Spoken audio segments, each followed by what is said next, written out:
जा रहे हैं 11th स्टैंडर्ड एनसीईआरटी में से मैथमेटिक्स का चैप्टर नंबर फर्स्ट, जिसका एक्सरसाइज है 1.3 और एग्जाम्पल नंबर है 7 और 8। ओके, तो जिसके लिए मैं सतीश आपका स्वागत करता हूँ एसीवी लर्निंग में। आज हम देखेंगे एक्सरसाइज 1.3 में से example number 6 actually says write the following as an intervals. Okay, you need to find the following set in terms of intervals. But intervals कहाँ पे लिखते हैं हम? सेट को in terms of interval कब लिखते हैं? जब भी आपका set as a subset of R है, तो R का जब भी सबसेट रहेगा तो वो सब सबसेट कहाँ पे आ जाता है? आपके in terms of interval आ जाते हैं। तो interval मतलब क्या होता है? Interval of R. Okay, that are nothing but like this. Set A comma set up to B. Okay, this is the interval. इसमें से एलिमेंट्स कैसे दिखेंगे आपको? एलिमेंट्स रहेंगे x such that your x will be strictly greater equal to A and it will be less equal to B and x belongs to R. Okay, that will be your set. मतलब A B का मतलब क्या है यहाँ पे? Role क्या है उसका? आपका x जो भी है A से आगे रहेगा और जो भी x रहेगा वो b से पीछे रहेगा। मतलब this is your suppose r is a line, you need to find subset of this r as an interval. Here कहीं तो भी आपको a मिलेगा और यहाँ पे कहीं तो भी b मिलेगा। जो भी नंबर रहेगा r में से उठा के ले लीजिए, वो नंबर रहेगा और आपका सेट क्या रहेगा? Exactly the elements will be lie here. Okay, this will be the elements that will lie in your set interval a b। Now इससे अगर आगे बढ़कर आप देखोगे इंटरवल की तरफ, this has some meaning as closed interval. Okay, this is your closed interval. Now I will give you the importance of open interval. Now what is meant by open interval?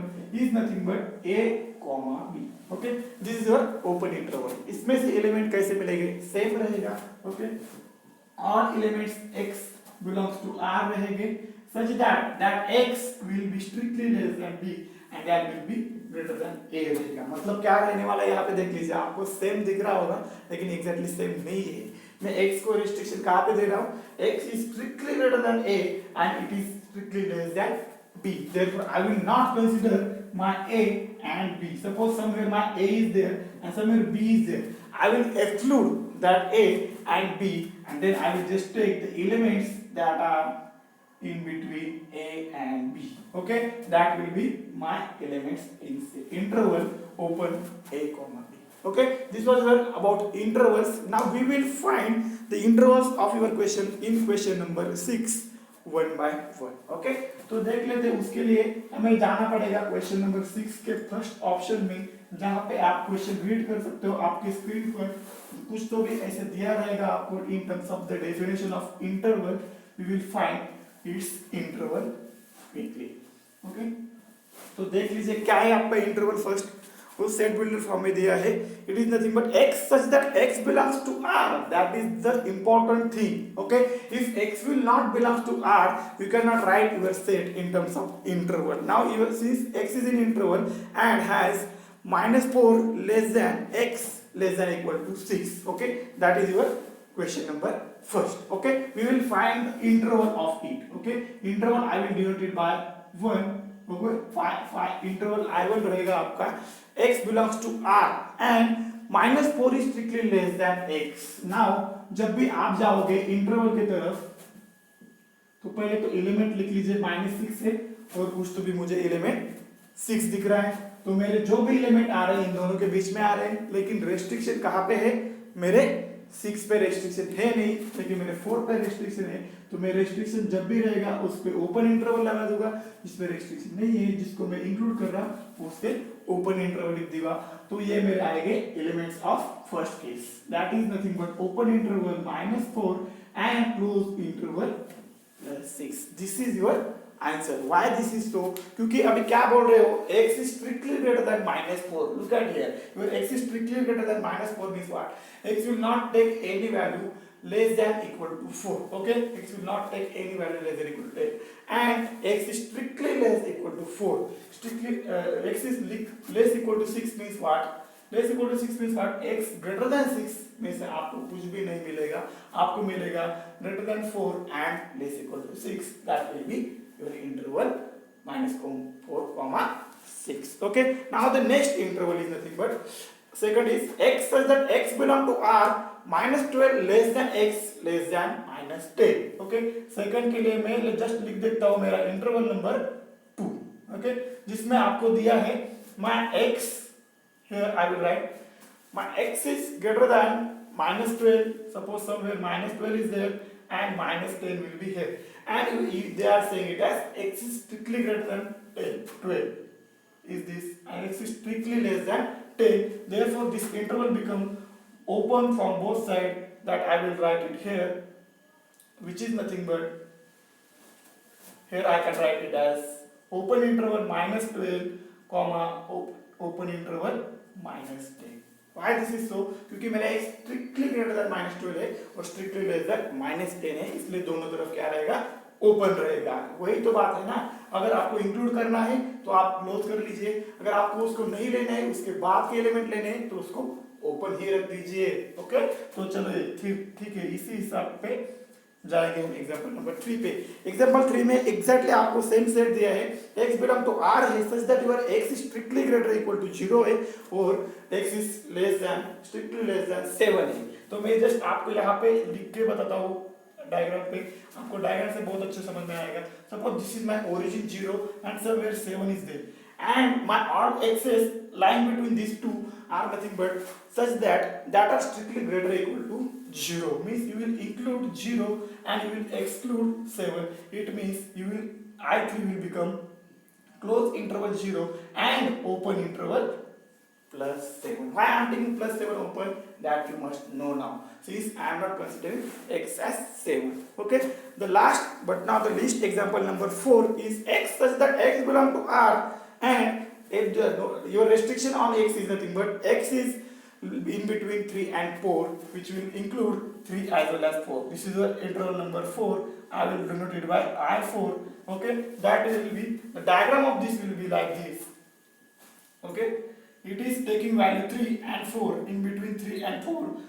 आपको पता है R में से element ले रहे हैं, interval है, इन दोनों में से एलिमेंट जा रहे हैं और strictly not, it is not strictly greater than 3, it is including 3। Okay, greater equal to 3 है और 4 या 4 से नीचे के एलिमेंट ले रहे हैं, तो मेरा इंटरवल क्या बन रहा है, दोनों तरफ ओपन आ रहा है। तो दिस इंटरवल का क्वेश्चन का इंटरवल क्या बनेगा, क्लोज इंटरवल बनेगा, 3 के तरफ और 4 की तरफ भी जाएगा क्लोज ही इंटरवल, क्योंकि वो दोनों को x इंक्लूड कर रहा है। This was our question number 4। अगर ऐसे एग्जांपल आपको मिल रहे तो आप इन टर्म्स ऑफ इंटरवल लिख सकते हैं, बहुत ही इजी क्वेश्चन है।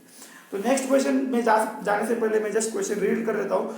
Right the following intervals in set builder form. अभी जो भी आपको इंटरवल मिल रहे हैं उनको, ऐसे जो भी इंटरवल मिल रहे हैं उनको सेट बिल्डर फॉर्म में लिखना है, इन टर्म्स ऑफ x लिखना है, आपको जस्ट इंटरवल मिलेगा। तो मैं जस्ट यहाँ पे जाता हूँ क्वेश्चन नंबर 4 के लिए। What is question number 4, sorry question number I guess 7 के लिए। इसमें आपको जस्ट सेट बिल्डर फॉर्म लिख देना है उनका।